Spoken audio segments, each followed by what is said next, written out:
All right, welcome back to the channel. We've got the flagship from Gigabyte, the Aorus X570 Xtreme motherboard today. I am really excited to get this motherboard. It is going to be at the heart of my new AMD Ryzen build. This will be the first Ryzen build that I have ever performed. Actually, the first AMD build that I've ever performed. I've always been with Intel through the years for all the PC builds I've done in the past. The box itself, as soon as you open it, just immediately has a premium feel with all the nice padding. The board looks gorgeous. I did remove the plastic clamshell that was over this before filming as it was too reflective for the video. Just the squishiness of that foam just really is going to help keep the board protected when not in use or in shipping. The board itself is extremely heavy. When you take it out, it just screams premium feel. And this, as you can see here, you take this padding out, and underneath you're going to have two boxes and a sheet of stickers. Now, the stickers, I'm not overly interested in these for me personally, but you know, if you do want to add some stickers somewhere on your case or whatever, you've got the option. Here we've got our commander. This is basically our fan commander. They call it the Aorus RGB fan commander. And this box has got quite a few goodies in it. We're going to open it up. And of course, the first thing it's going to have is going to be the actual fan controller itself, which we'll show here. Here it is.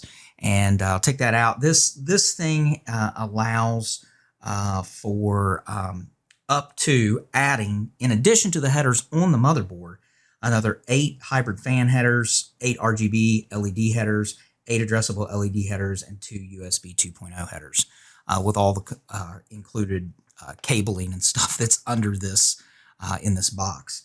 I mean, quite honestly, I can't imagine anyone needing any more connectivity than that. You know, the board itself, now some people may look at the board itself and say, wow, yeah, that's pretty thin on connection for fans, but that's why they include this fan controller. And again, I feel that it's a premium product, so it should come with something like that. As you see here from the massive nest of cables, we've got all kinds of different things in here, including temperature probes. You know, it just, the level of connections in both of these boxes is just staggering. The quality of the cables are all, you know, pretty much standard with the exception of the SATA 6 cables, which I will show shortly. And it's nice, too, that they also give you some of these Velcro straps for cable management that have the Aorus branding on it. There's your booklet that shows what all is inside the Commander box there, along with some information.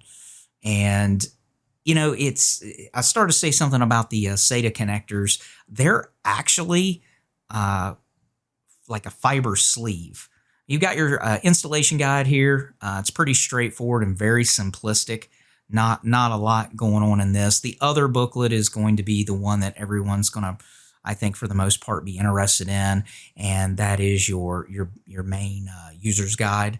And you know, I strongly urge anyone who has never built a computer before to take the time to look through this and have this thing handy when you're doing your build or you're initially firing up your system for the first time or what have you.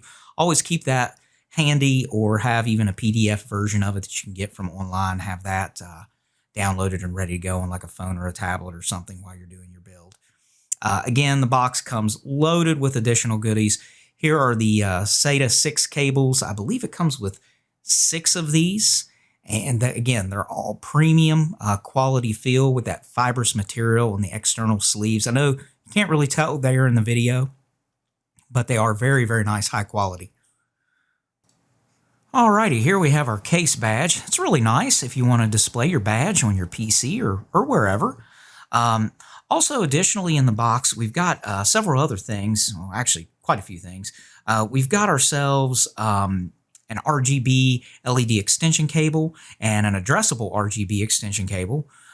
We also have ourselves a couple of additional thermal probes and the front panel breakout cable, and the G connector, which I had shown just a minute ago there, is absolutely fantastic for getting all your front panel connectivity done up nice and neat and quick. It does come with a USB driver stick and a couple of additional Velcro cable straps, along with M.2 screws and the 2 Wi-Fi antennas. So again, I didn't list any of that in any particular order here as I'm going down through, but you get the gist of everything that is included in the box, and it is significant. Both boxes have a significant amount. Well, here it is. Here's the board, and it is premium through and through. Our heat fins and our heat pipe are made of copper. And, you know, honestly, one thing I forgot to mention when I was going over the accessories in the box, I said, here's your Wi-Fi antennas. I kind of sort of skimmed over that. This board does support Wi-Fi 6 for anyone who is interested in moving forward with, I guess, the near future of Wi-Fi compatibility. You'll be all set. So, you know, I know that's important. You know, you've got your 24 pin connector there on the side, so we don't want to forget that. Here is the rear I/O panel, which features 2 USB 3.0 ports, 4 USB 2.0 ports, 5 USB 3.1 Type A ports, and 1 Type C. It's also got a clear CMOS function button and the Q-Flash Plus button, the Wi-Fi antenna, 10G LAN, 1G LAN ports, and it sports a 7.1 gold-plated audio output. Go ahead and peel off some of this plastic here off of the board. Additionally, some additional things about this. Let's talk about the VRM. You know, it's a 14+2 phase configuration, and it's a true 14 phase. It does not utilize doublers. The new Infineon digital PWM controller supports up to 16 true phases with a robust 70 amp power stage. Gigabyte claims they gain 4% efficiency using this method, comparatively speaking. The board sports a power and reset button directly built onto the board right there, which is really, really nice, especially if you're building outside of the case or getting your test bench set up. It's also got the 2 8-pin connectors for the CPU for 12 volt, which is absolutely overkill. There's your USB Type C port there.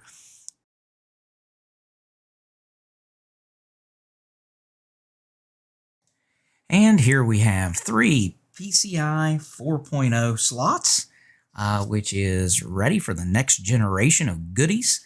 And also under this metal shroud, there is no fan. It's all passive. You've got 3 M.2 drives underneath there, and the back also has a metal plate on it, which is very sturdy. It adds an extra rigidity to the board. You're not going to have to worry about any kind of sag with this thing. Again, completely premium feel. One additional thing to note about the M.2s, the furthest M.2, the one at the furthest most bottom portion of the board, does eliminate the use of 2 of the onboard SATA ports, 4 and 5. Just wanted to make a note of that. Additionally, some things to note. You know, I mentioned earlier in the video about the 4% efficiency on the phase configuration on the VRM. You know, I know 4% doesn't sound like a lot. So, you know, I was taking a look to see really, I mean, what does that matter? And quite honestly, it's pretty significant in my opinion. It would basically mean the difference between having an 80 plus silver and an 80 plus platinum power supply. So to me, that's significant. But again, it's just my opinion. This board is easily the nicest, most premium board I have personally ever owned. If I can ever get my hands on a Ryzen 5000, the 5950X to be specific, if I can ever buy one of these chips, these processors, I will be putting that into this board and we'll go into some actual benchmarking of some of the games and probably some workstation benchmarking as well. But basically my current build is on hold until I get the CPU. This board and that CPU will be paired with an NVIDIA RTX 3090 graphics card. It will also be both the card and the CPU will both be water cooled. It will be paired with 64 gigabytes of DDR4 3600 Corsair RAM. And let's see what else. I've got a EVGA gold rated 1000 watt power supply. We'll be powering all that. Let's see, anything else overly important to say for the upcoming build? Really, I mean, I'm just at the mercy of getting one of these processors. It's impossible. It took me over 2 months to get my 3090 RTX. I mean, I just literally, it's insane trying to buy tech pieces right now. Graphics cards, processors, etc. I mean, about the only place is eBay, which is really unfortunate. Oh, and I almost forgot to mention the price of the actual board itself. Being this premium product and the flagship of the Gigabyte branding, this thing weighs in at an eye-watering $700 US on average. So just keep that in mind if you're looking to pick up one of these boards. It is very, very pricey. And quite honestly, unless you're wanting to do an extreme enthusiast build, this kind of hardware is not necessary to have a good build for a PC. Anyways, guys, I hope you've enjoyed this video. The game plan is to literally do my first PC build on the channel once I can get my hands on the processor. I may show off some of the other items like the graphics card before. I may do a teardown of the card while and put it on the water block. If you guys would like to see me do that, just let me know in the comments. And, guys, until the next one, Longmeister out. Peace.